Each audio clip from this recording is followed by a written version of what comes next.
हमने अक्सर देखा है कि एक दुर्घटना के बाद हम पिछली बातों को याद नहीं कर पाते, या फिर अगली बातें सेव नहीं कर पाते, या फिर हमसे कोई कुछ कहता है तो हम उसको नहीं सेव कर पाते, नई मेमोरीज बना नहीं पाते।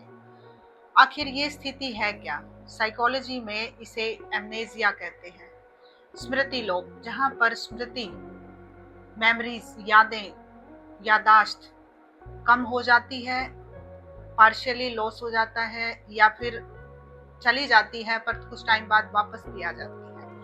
और हम हैरान होते हैं कि सामने वाला पर्सन किस तरह से बिहेव कर रहा है, अभी ये ठीक था और अभी ये कैसे बातें कर रहा है।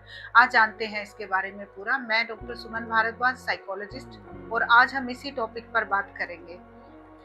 मान लीजिए कि किसी लड़की के साथ कोई दुर्घटना हो गई।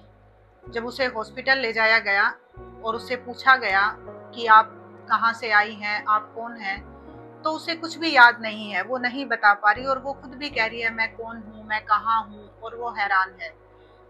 लेकिन डॉक्टर हैरान नहीं होंगे, क्योंकि उन्हें पता है कि ये क्या हो सकता है। इसको हम बोलते हैं रेट्रोग्रेड एमनेसिया, जिसमें हम पिछली बातों को भूल जाते हैं। उस दुर्घटना, उस घटना से पहले की जितनी भी याददाश्त थी, चाहे वो हमारी शादी से संबंधित हो, हमारे बिजनेस, हमारी जॉब, हमारे प्रोफेशन से संबंधित हो, और हो सकता है हमारे चाइल्डहुड से भी संबंधित हो। बचपन से लेकर उस घटना तक के पूरे जीवन काल की जितनी भी मेमोरीज हैं, हम सब भूल जाते हैं ऐसी कंडीशन में। इसको बोलते हैं रेट्रोग्रेड एम्नेसिया। दूसरी कंडीशन होती है जहां पर हम नई मेमोरीज नहीं बना पाते। इसको हम बोलते हैं एंटेरोग्रेड एम्नेसिया।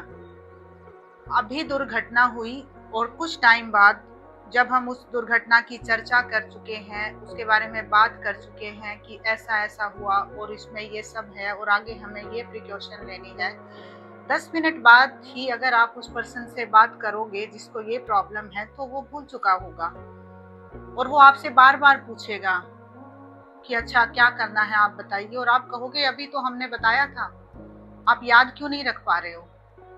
ये जो स्थिति है, ये भी एमनेसिया का एक टाइप है, एंटेरोग्रेड एमनेसिया।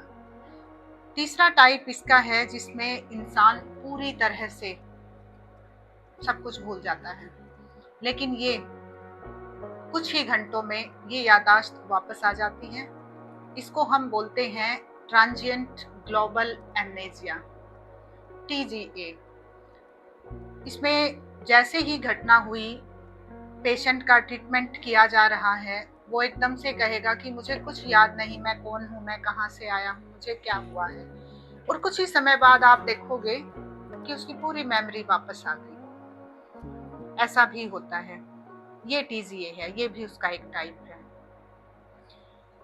अगला इसका टाइप है चाइल्डहुड एमनेसिया, जिसमें 3 से 4 साल के बच्चे को वो याद नहीं आएगा कि उनके 3 से 4 सालों की जो एज है उसके बीच में क्या हुआ था। और ये वैसे देखा जाए तो सामान्य भी है, क्योंकि 3 साल के तक ही हमारा ब्रेन डेवलप होता है।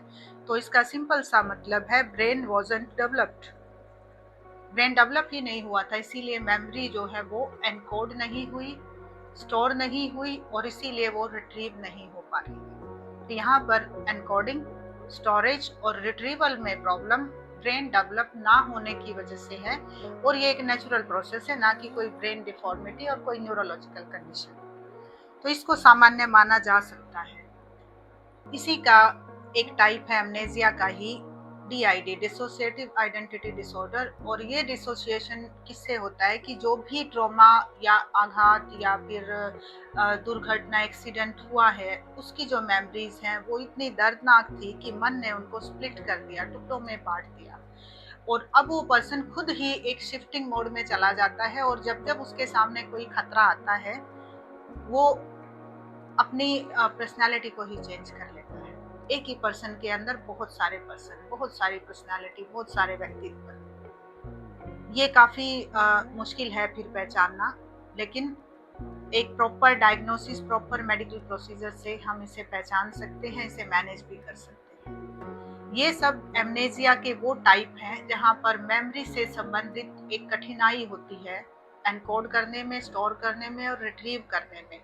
और इसके सब टाइप्स हमें ये बताते हैं कि किस किस तरह से हम इन्हें आइडेंटिफाई कर सकते हैं और किस तरह से हम इन्हें मॉडिफाई या मैनेज कर सकते हैं।